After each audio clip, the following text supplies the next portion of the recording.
বউকে নিয়ে টিকটক করতে গিয়ে ছাদ থেকে পড়ে যেতে নিয়েছিলাম, আল্লাহ অনেক বাঁচাইছে। আর আজকে কিন্তু নাদিম আমাদের এমন সুন্দর একটা জায়গায় নিয়ে গেছিল যেখানে গিয়ে আমরা পুরো বিমান দেখতে পেলাম। আর নাদিম তার মায়ের ব্যাগ থেকে 20 লক্ষ টাকা খুঁজে পেল। আর এত বড় বিপদ থেকে রক্ষা পেয়েও আমার বউ আবারও টিকটক করা শুরু করেছে। হ্যালো গাইস, আসসালামু আলাইকুম, কেমন আছেন সবাই? আজকে হচ্ছে আমরা চট্টগ্রামে খুব সুন্দর একটা জায়গা ভিজিট করতে যাব। তো এদিক দিয়ে আমিনা কিন্তু আজকে খুব সুন্দর একটা শাড়ি পরেছে। বসরিস ক্লোজেট ফেসবুক পেজ থেকে কিন্তু আমিনা এই সুন্দর প্রিন্টের শাড়িটা অর্ডার করে আনছে। আর আজকে কিন্তু আমিনা সেই শাড়িটা পরেছে। শাড়িটা পরার পরে কিন্তু আমিনাকে অনেক বেশি সুন্দর লাগতেছিল।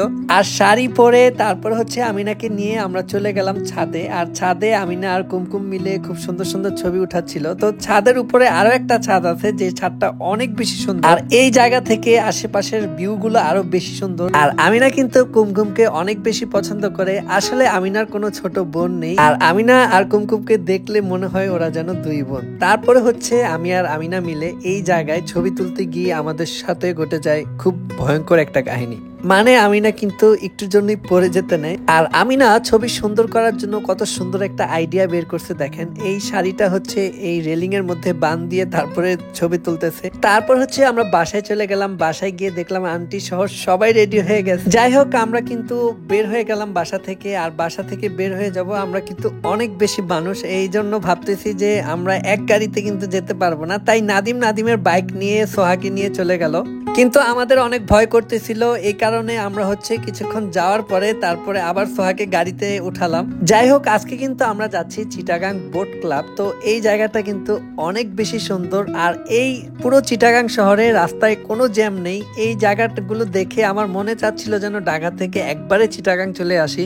আমরা সবাই মিলে পোস্ট নিয়ে একদম ভাবসাব নিয়ে এখন চলে যাচ্ছি চিটাগাং বোট ক্লাবের ভিতরে। তো এখানে ঢুকতে হলে কিন্তু টিকিটও লাগে। আর এই জায়গার পরিবেশটা আসলে অনেক সুন্দর। আসলে আমাদের ঢাকায় এরকম অনেক সুন্দর জায়গা থাকলেও জ্যামের কারণে আসলে কোথাও যেতে মন চায় না। কিন্তু চট্টগ্রাম শহরে কোনো জ্যাম নেই রাস্তার মধ্যে, এই কারণে চট্টগ্রাম আমার অনেক বেশি পছন্দ।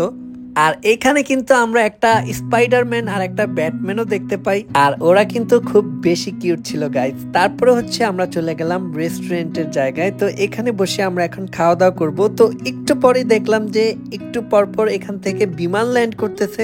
মানে এই জায়গায় বসে বিমান ল্যান্ড করা দেখবো, কত সুন্দর একটা প্লেস। এই জায়গাটা আমার কাছে এই কারণে বেশি ভালো লাগতেছিল। যাই হোক, তারপরে একটু পরে নাদিম বলতেছে যে আমার মায়ের ব্যাগে দেখবি 20 লক্ষ টাকা আছে। আর একটু পরেই যখন ব্যাগ খুললো তারপরে দেখলো যে ব্যাগের মধ্যে 10 টাকা। তারপর তার মাকে নাদিম ধরে বলল এটাই আমার 20 লক্ষ টাকা। মা ছেলের এরকম ভালোবাসা দেখে আসলে অনেক ভালো লাগতেছিল। আর একটু পরেই কিন্তু আমরা খাবারও অর্ডার করে ফেলি, কারণ এই জায়গার ক্যাশনাট সালাডটা নাকি অনেক বেশি মজা। আর এদিক দিয়ে একটু পরে আমিনাকে দেখতেছিলাম যে তারা সবাই মিলে কি সুন্দর টিকটক করতেছে। সোহা হচ্ছে কুমকুম আর আমিনাকে শিখিয়ে দিচ্ছিল কি বলতে হবে। তো আমি বসে বসে দেখতেছিলাম আর হাসতেছিলাম যে কিভাবে টিকটক করে, আমার দেখি লজ্জা লাগতেছে।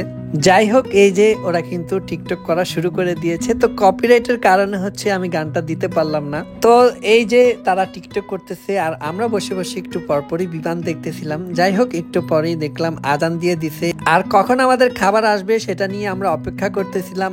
আর এই যে দেখেন একটু পরেই আরেকটা বিমান মাথার উপর দিয়ে চলে গেল। তো এভাবে করে যেমন 5 মিনিটেই 10-12টা বিমান এখান থেকে চলে গেল।